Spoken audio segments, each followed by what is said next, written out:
Governor encourages Balinese women to have 4 children. No quota limits on foreigners entering Bali. And for those of you who have been waiting to see what the government is going to do about the COVID situation here, some news on that. So stay tuned for details.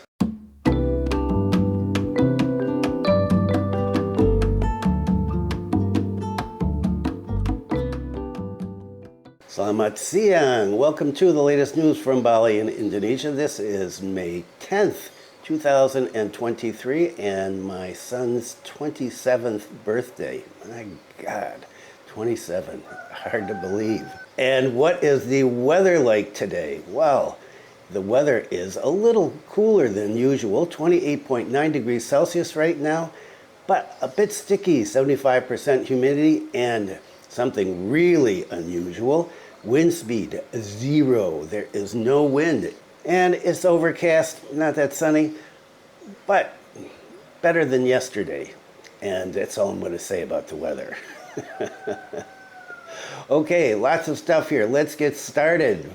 Governor Koster has more new ideas. He's never at a loss for coming up with new ideas. Only 6% of students use the name Ketut in Bali. Governor Koster asked for serious attention. So the governor revealed data on the number of students in Bali who use Balinese names such as Putu, Wayan, Gede, Made, Kadet, Nenga, Komang, Nyoman, and Ketut. The population in Bali in 2022 was 4.5 million with an average population growth rate of 1.01%. Now for the whole country, the last time I checked, it was 2.2%. So Balinese growth rate is much lower. According to the governor, in 2023 data on the number of elementary, middle, high school, and vocational school SLB students, there are 758,174 of them. The number who use Balinese names, 595,931, or 79%. And students who don't use Balinese names, 162,243, or 21%.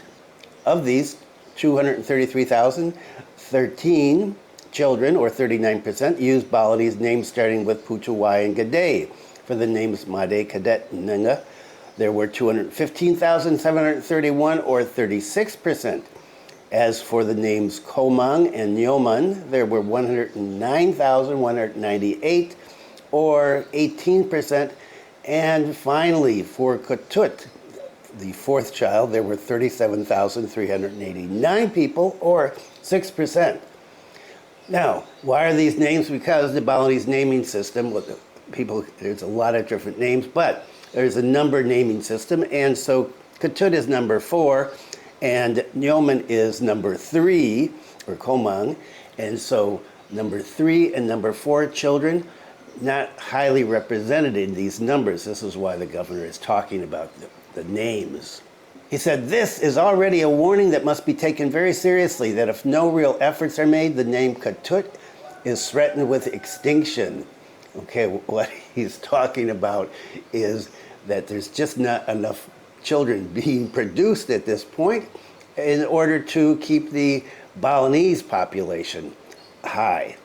The governor said Bali's population growth is low, and one productive mother gives birth to 2 children on average. So family planning, KB, for 2 children in Bali is successful.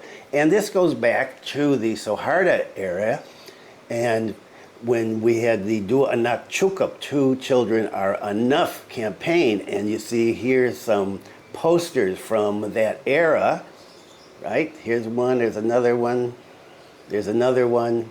During that time, the idea wanted to limit the population growth in Indonesia, and so the government was pushing for people to only have 2 children, because in the past, people had a lot. I think in my wife's family, there were, 7 children, I think, maybe 8, I forget right now. And when we had our second child, or when my wife was pregnant with our second child, her doctor said, after you have your baby here, it's time for you to get sterilized, because 2 children, that's enough. My wife switched doctors and we had 2 more children. But now the government is encouraging people to have 4 children. He said if all Balinese people follow KB, It means that the population of Nyoman, the third child, and Ketut, fourth child, will become extinct. He said Bali will lose its cultural elements this way. He's not forcing people to have 4 children, but if possible, it's recommended for married couples to produce up to 4 children, he said. So for the younger generation, I hope to marry a suitable partner and plan for at least 4 children, the governor concluded. So that's why we have to carry this out in the future. I've spoken with the head of BKKBN for Bali, the planning agency. Don't use family planning for 2 children because it makes it difficult for Balinese children. The population has been reduced a little bit. And more on the lack of Balinese women to produce enough children. Bali's human resources are slightly threatened because Nyoman and Ketut are almost extinct. Many foreign workers are worried. Well, that's not a good translation. I took this as a Google translation. I was in a hurry. The government is worried about too many foreign workers. That's what this actually means. And so the chairman of the Bali Tourism Board, Ida Bagus Agung Partha Adnyana, who I've talked about many times, he jumped into this too, following the governor. He said, "This is what we said from the start. Bali consists of humans, nature, and culture. In other places, there are humans and nature, so Bali is specifically for culture. This is important for the Balinese because of fertility. The growth of the Balinese people is already lacking." He said further that currently the population growth is stagnant because high costs make people think about having more children. And you see this around Asia now. You look at the birth rates in Korea and Japan, shockingly low, and the government is very worried about that there. Singapore has the same problem. China, which had the one-child policy, has abandoned that a number of years ago and is encouraging people to have 2 or 3 children.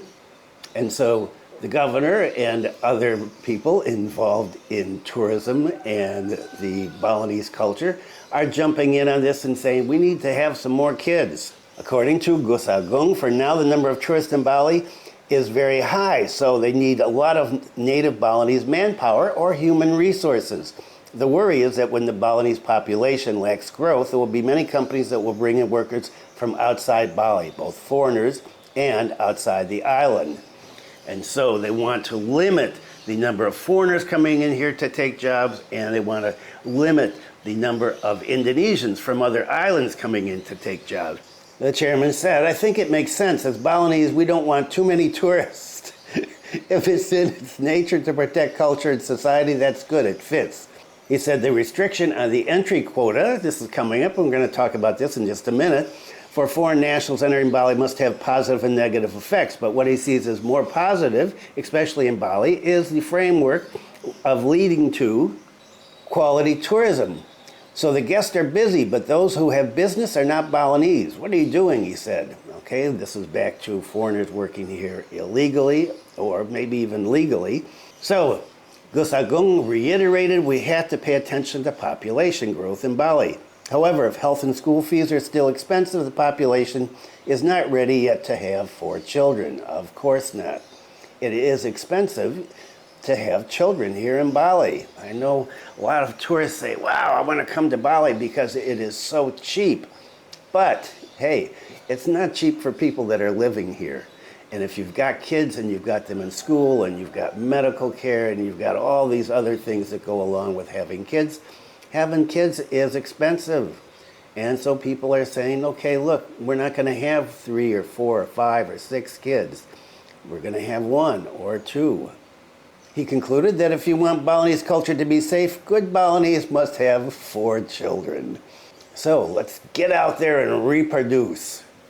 Okay, let's move on from children into the quota system now. A lot of reports in the press that are, well, somewhat misleading, maybe clickbait. I'm not going to get into that argument, but it's caused concern, anxiety, confusion about, well, there's going to be a quota system, we can't come to Bali anymore. Not true. Those places that are saying that, yeah, they're not interpreting this correctly, they're not reading things right, and, well, they're just stirring up a lot of anxiety. What is the situation? According to the leaders of Bali, there are no quota restrictions for foreigners entering Bali. The provincial government is targeting 4.5 million tourists to enter Bali. So the deputy governor said there is no quota for foreign nationals entering Bali, and he emphasizes this a number of times throughout this article. He says no quota system to enter Bali. We're talking about our quota or current capacity. Bali does not yet have a current capacity, but what's clear is that many of our tourists violate orders, the norms that we limit. It's not a quota on how many people can enter. I think he's interpreting the governor's comments the other day about this quota system and said, what we want to do is keep the tourists out that are making trouble, not all tourists. He said the provincial government of Bali, together with related stakeholders, is cleaning up tourists who have committed violations. He said so far, 104 delinquent foreign nationals have been deported. He said this figure is quite large and his party will continue to socialize that the Balinese government is good at regencies and cities and is moving firmly. Now, this is interesting. We actually don't want to discriminate against any country, but we see that in terms of the number of tourists staying in Bali, now Russia is quite high. Tens of thousands live in Bali and raise the potential that they are the ones who break the rules. Besides, they tend to stay together with friends. Friends are human when they get together and they feel solid and stronger. Okay, and again, focus on the Russians. At present, the governor and tourism actors have considered whether several countries need to control or tighten their VOA, visa on arrival. In general, he said, we see, in terms of order and administrative abuse, that this is criminal, and which countries are likely to take these actions. And this is what we see in general. VOA has reached more than 100 countries. It's actually, I think, 92. Because it's dynamic and continues to be added. Before COVID, there were 180 countries, he said. Meanwhile, regarding the plan to display data on foreign nationals who've been deported in Bali and put this in a strategic place, he said the faces of the foreign nationals will not be displayed. However, they will decide on how to inform foreign tourists coming to Bali that the government has deported rogue foreigners. According to the head of the Bali Provincial Tourism Office, Jakarta Bagus Pamayun, he said the number of foreigners entering Bali from January to April is 1,484,000 people. And in another article that I read, it was 1,100,000. So you always get these differences in numbers here. So let's say it's somewhere between 1.1 million and 1.5 million approximately. He said, we want to reach the governor's target of 4.5 million this year. And so that's what we're working for. So no quota on foreigners. Let me say it again, no quota on foreigners. And more on this, Deputy Governor holds tourism governance evaluation meeting.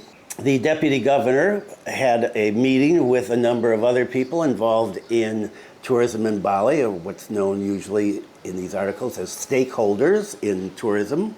And one of the things discussed was the rampant behavior of foreign citizens, which then go viral on social media over the past few weeks. And of course, as I've talked about before, a task force was formed to carry out surveillance and apprehension of people who are violating norms and rules. According to the Deputy Governor, since the task force was created, violations from foreigners have actually decreased a lot. He said, for example, traffic violations I observed in tourist attractions like Ubud, they have been much reduced. I see it starting to be orderly. Okay, those of you in Ubud, is the traffic starting to be orderly? Are there less people driving around without helmets and clothes and all of that stuff? And I don't mean just foreigners, but locals as well. However, the Deputy Governor said, due to the rapid pace with which information is developing on social media, the efforts by the task force seem not to have produced many results. And according to him, this needs to be taken seriously so that it can be resolved quickly and does not create antipathy for tourists. And I've talked about that before. Some foreigners are getting some, bad looks, some bad comments from people about go home and things like that. And he said, we don't want to see that. And so we want to publicize that we are doing something to stop behavior that is considered inappropriate. He further emphasized that control of foreign nationals must be emphasized in a number of areas, namely orderly behavior on the highways, adherence to norms and customs, violations of residence permits, and drug abuse. And in another article, which I'm not talking about, they were also talking about foreign criminal gangs being organized here. He asked all components to support the government's efforts to create quality tourism. He also straightened out the term tourist quota, which he said was proclaimed piecemeal in the media. It's the media's fault, and raised pros and cons. And actually, it is the media's fault in some ways.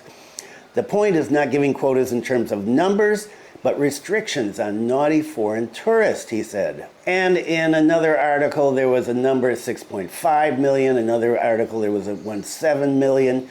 But he's saying there is no definite number here. What we're doing is trying to reduce the bad behaved foreigners. And how that quota system would work is beyond me. In order for the task force's efforts to be more effective, he said that he questioned the possibility of publishing the number of foreign tourists who had been deported at strategic places such as crossroads. So I guess like big signs maybe down at Sunset Road and places like that. If possible, and if it does not violate human rights, we will display information regarding the number of foreign nationals deported for violations in those areas. He said he hopes that this step will awaken foreigners so that they do not imitate the same thing. So you're going to scare them by putting up the number of deported people on, I guess, big bulletin boards around in strategic areas where people are going to see them and go, okay, you're going to be in trouble for this and this and this. And there's already some up, and I talked about that a few videos ago. There was a big one up on Sunset Road. The Deputy Chief of Police for Bali said that as of April 2023, there were 62,239 foreigners holding residence permits in Bali. Of these, 30,932 have limited stay permits, 11,255 VOA, 15,307 visit stay permits, and 4,745 have permanent stay permits. He added that during the period of their stay in the Island of Gods, a number of foreign nationals were involved in criminal acts. He said up through April, there were 34 foreign nationals involved in criminal acts which are currently being processed legally. He listed some of those acts: abuse of residence permits to carry out illegal activities such as opening yoga sex practices. And I just saw an ad for one the other day. I don't know, these people put these ads up on Facebook. Kind of clueless since the government is looking for this. Hypnosis pleasures, professional photographers, opening travel agents and becoming guides, teaching driving, selling vegetables from door to door, to opening businesses with Indonesian names. In addition, he said there's also general violations that have received scrutiny from citizens on social media, such as using fake license plates, not wearing helmets, fighting, and not paying for meals in restaurants. Narcotic crimes involving foreign nationals has also become a concern for the ranks of the Balinese police, he said. The number of traffic accidents within the jurisdiction of the Bali police involving foreigners in 2022 increased by 68.60% compared to 2021. In 2021, there were 35 incidents, not so many. In 2022, 68. In 2023, up through April, there's 25. So looks like there's going to be a little more this year than there was last year, than there was the year before. But there's more people here now. In addition to the traffic accidents, he said there were 867 foreign nationals who were involved in traffic violations from March 4th to April 30th. Wow. Now that's a lot. 867 in, what, a month and a half? Almost 2 months. Types of violations included driving without a helmet, without documents, or using fake documents. He said the Russians dominated this with 208 violations. Regarding these violations, he said the Bali police always coordinate with immigration authorities to determine actions deemed as deportatable. Deportatable? Is that a word? Deportable? Until now, the immigration authorities have deported 104 foreign nationals who have misbehaved on the Island of the Gods, as I mentioned previously. 37,000 people have entered through Banoa Harbor by cruise ship. And according to these developments, the head of the Regional Office of Ministry of Law and Human Rights, Pak Sandiaga, who I've talked about before, he is encouraging the local government to work on the potential of foreign tourists entering by cruise ships. Now, get this is cool. These are the tourists we want because the duration is short and they're definitely shopping. Develop a wharf with supporting infrastructure such as souvenir shops. So, yeah, those are the tourists we want. Get off the boat, come and buy some stuff, get back in the boat, and go away. Eat, pay, and leave.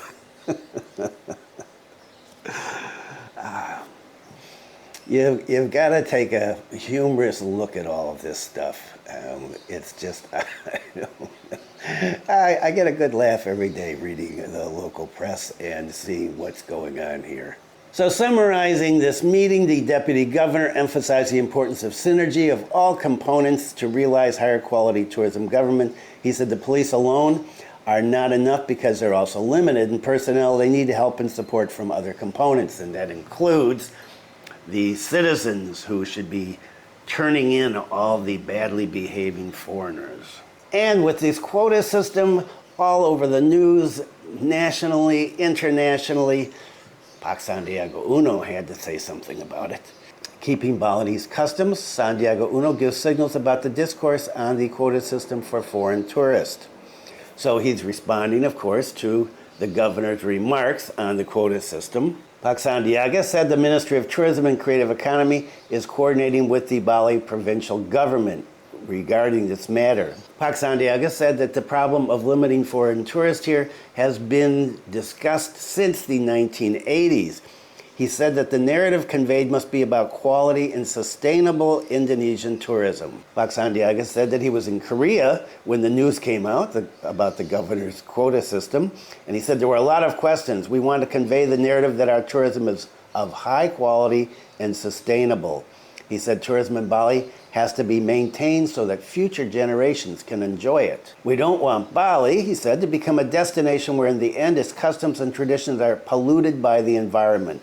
It is degraded. We want this tourism to be for our children and our grandchildren. It can still develop, so the discussion will be about sustainable and high quality. So in some of the titles for videos that came out saying, warning, warning, the governor even admitted, and this was in the original discussion about this, that he has not discussed in more detail regarding the number of quotas that would be applied to foreign tourists on the island of gods, and this is not his decision to make. And he added that he couldn't give a number, actually, because they have to look at various aspects starting from capacity to the carrying capacity of tourism in Bali before any policy is implemented.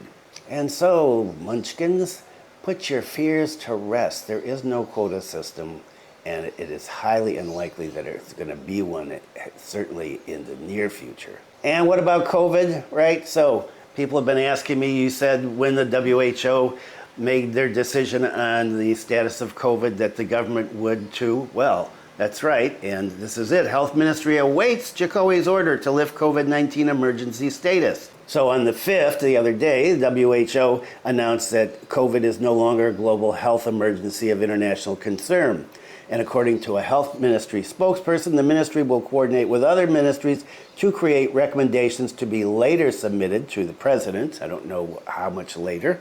So according to the health ministry spokesperson, revoking it requires an official announcement from the president. Let's patiently await for the health ministry or the president to make an official announcement. And so I had a friend from Korea call me last night and said, so the WHO made this decision and you said, yes, I said, and he said, you know, a lot of countries now you don't have to have proof of vaccination to enter. And I said, yes, I've heard that. And he said, what about Indonesia? And I said, I don't know. That may happen, it may not happen. You can never tell what the government is going to do. And that is it for today. So if you've been stressed about a tourist tax and about the quota system, relax. Things are talked about here usually for a long time before they happen. The quota system I can't see happening anywhere in the near future, not while I'm alive most likely. And in terms of the tourist tax, I don't know. In terms of raising the VOA as an alternative, that's, I guess, a possibility. Of course, there are other people that want to get rid of the cost of the VOA completely and open it up free. And I don't see that happening. So, I hope wherever you are, you're having a good time. If you're here in Bali, well, the weather hasn't been the greatest, but, let's think positive. If you're not in Bali and you're planning on coming here, well, the dry season is here or almost here, or will be here sometime soon. And there are a lot of people around. If you don't want to get stuck in traffic, I would not advise you to be hanging out in Ubud and Canggu at this point. You might want to try some of the other areas in Bali, which are beautiful and not so crowded. Thanks for viewing. Be kind to someone today. Always be kind to someone. Stay safe, and I will see you next time. Happy birthday, Sam. Love you.